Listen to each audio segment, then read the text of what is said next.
پھولوں کا باغ اور شہزادی۔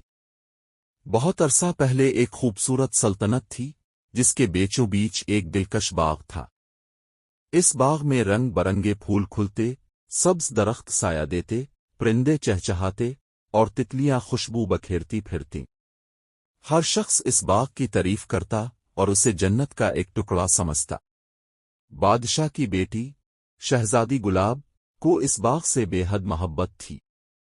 وہ روز وہاں جاتی، پھولوں سے باتیں کرتی، پرندوں کو دانہ ڈالتی اور درختوں کے نیچے بیٹھ کر کہانیاں سنتی۔ جادوگر کی سازش۔ اس سلطنت کے قریب ایک پہاڑ پر ایک جادوگر رہتا تھا جو خوشیوں سے حسد کرتا تھا۔ اسے یہ باغ اور شہزادی کی خوشی ایک آنکھ نہ بھاتی۔ وہ چاہتا تھا کہ باغ کی خوبصورتی ختم ہو جائے اور ہر طرف ویرانی چھا جائے۔ ایک رات جب سب سو رہے تھے، جادوگر نے ایک خطرناک جادو کیا اور باغ کو مرجھا دیا۔ صبح جب لوگ بیدار ہوئے تو باغ کا حال بدل چکا تھا۔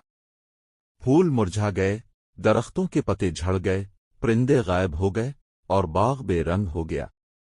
بادشاہ حیران رہ گیا اور مالیوں سے پوچھا، مگر کوئی کچھ نہ بتا سکا۔ شہزادی گلاب جب باغ میں آئی تو اس کا دل ٹوٹ گیا۔ اس کا سب سے پسندیدہ مقام اجڑ چکا تھا، لیکن وہ ہمت والی تھی۔ اس نے فیصلہ کیا کہ باغ کو دوبارہ زندہ کرے گی۔ جادوئی چھڑی کی تلاش۔ شہزادی نے سلطنت کے سب سے عقلمند بزرگ سے مشورہ کیا۔ انہوں نے کہا، یہ ضرور کسی جادوگر کی چال ہے۔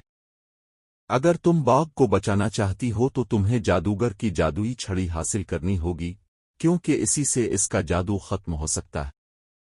شہزادی نے فیصلہ کیا کہ وہ جادوگر کے محل جا کر اس کی چھڑی لے آئے گی۔ وہ اپنے گھوڑے پر سوار ہوئی اور پہاڑ کی طرف چل پڑی۔ راستہ مشکل اور خطرناک تھا، لیکن شہزادی نے ہمت نہ ہاری۔ جادوگر کا سامنا۔ کئی دن کے سفر کے بعد شہزادی جادوگر کے محل پہنچی۔ وہ ایک اندھیری اور خوفناک جگہ تھی۔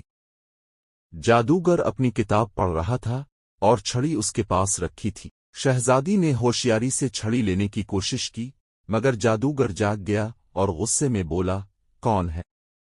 شہزادی نے بہادری سے جواب دیا، میں شہزادی گلاب ہوں۔ تم نے میرے باغ پر جادو کیا ہے، میں اسے واپس ٹھیک کرنے آئی ہوں۔ جادوگر قہقہا لگا کر ہنسا، یہ اتنا آسان نہیں۔ تم مجھ سے لڑ کر یہ چھڑی نہیں لے سکتی۔ لیکن شہزادی عقلمند تھی۔ اس نے کہا، محبت، سچائی اور نیکی کی طاقت سب سے بڑی ہوتی ہے۔ جیسے ہی اس نے یہ کہا، جادوگر کمزور پڑنے لگا اور اس کی طاقت ختم ہو گئی۔ باغ کی بحالی۔ شہزادی نے جلدی سے جادوئی چھڑی اٹھائی اور سلطنت واپس لوٹ آئی۔ جیسے ہی اس نے چھڑی کو گھمایا، باغ میں روشنی پھیل گئی۔ سوکھے درخت ہرے ہونے لگے، پھول کھلنے لگے اور پرندے واپس آ گئے۔ باغ پہلے سے بھی زیادہ خوبصورت ہو گیا۔ بادشاہ اور سلطنت کے لوگ خوشی سے جھوم اٹھے اور شہزادی کی بہادری پر فخر کیا۔ جادوگر کی برائی ہمیشہ کے لیے ختم ہو چکی تھی اور نیکی کی جیت ہوئی۔ نتیجہ۔ یہ کہانی ہمیں سکھاتی ہے کہ اگر نیت نیک ہو، ہمت بلند ہو اور دل میں سچائی ہو تو دنیا کی کوئی طاقت ہمیں ہرا نہیں سکتی۔